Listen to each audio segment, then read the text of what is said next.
Olá, seja bem-vindo a essa edição. Você acompanha agora comigo as principais notícias do Brasil e do mundo. Um estudo divulgado mostra uma distinção entre a exposição e a adoção da inteligência artificial no mercado de trabalho. A primeira métrica mede a proporção de tarefas de uma carreira que pode ser automatizada. A segunda, a proporção de trabalhadores da área que já adotaram a tecnologia.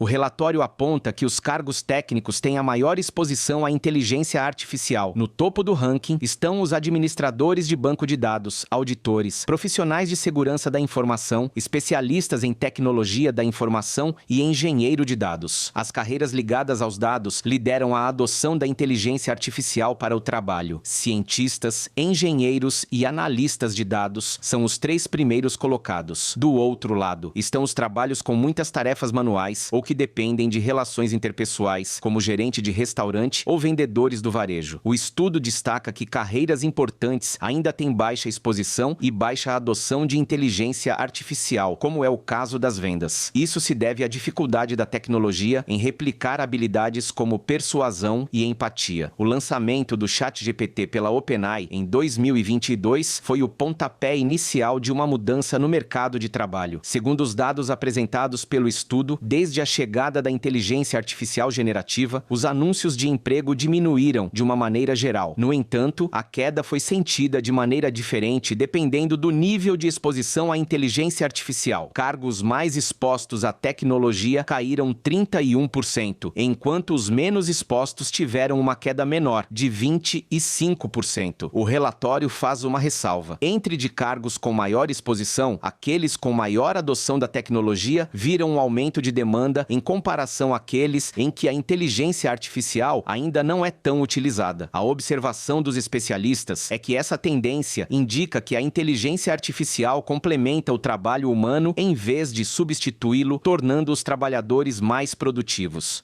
E uma pesquisa divulgou um ranking dos 10 países que acordam mais cedo no mundo, e o Brasil está entre eles.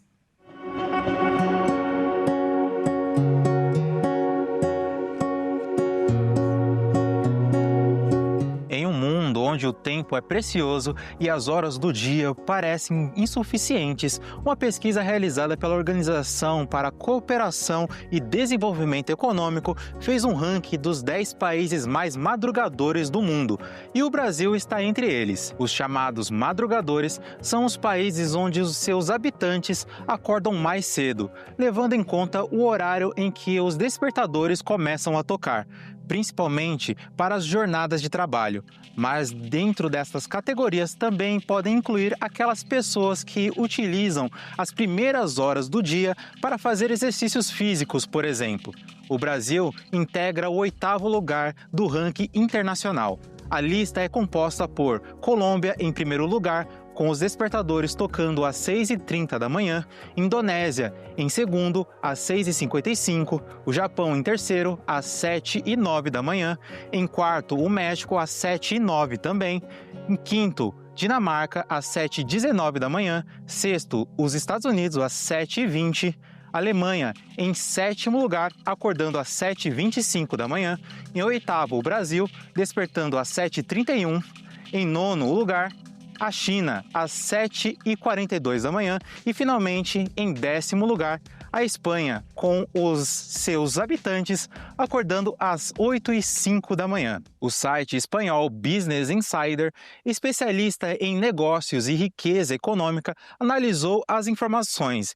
E o caso mais curioso é o líder do ranking, a Colômbia. Apesar de ser o país com a população que acorda mais cedo, segundo a pesquisa, é o país que tem a menor produtividade trabalhista, com 48 horas semanais. Arqueólogos descobriram vestígios de uma cidade maia com mais de 2.800 anos na Guatemala.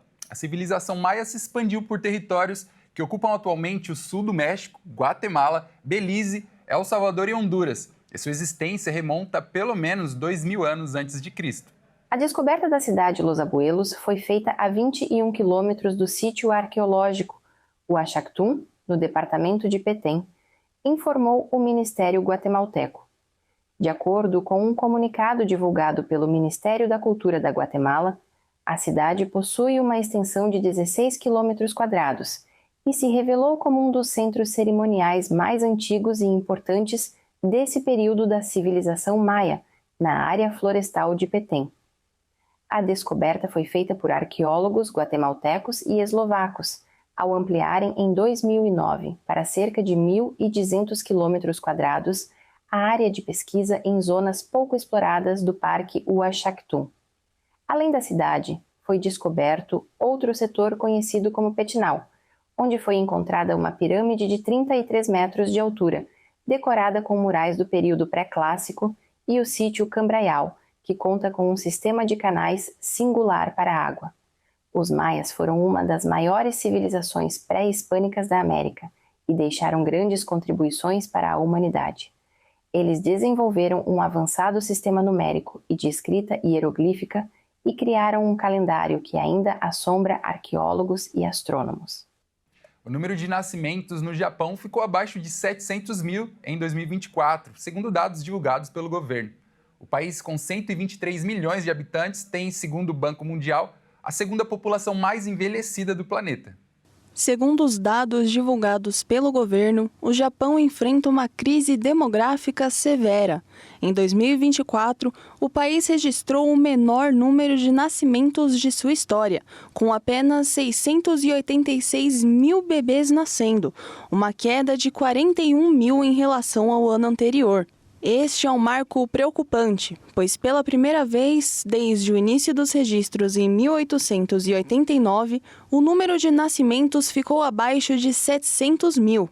A taxa de fertilidade também atingiu um nível historicamente baixo, com 1,15 filho por mulher em 2024. O primeiro-ministro japonês Shigeru Ishiba expressou sua preocupação com o que descreveu como uma emergência silenciosa. O país enfrenta uma crescente escassez de mão de obra devido ao envelhecimento populacional e à baixa taxa de natalidade.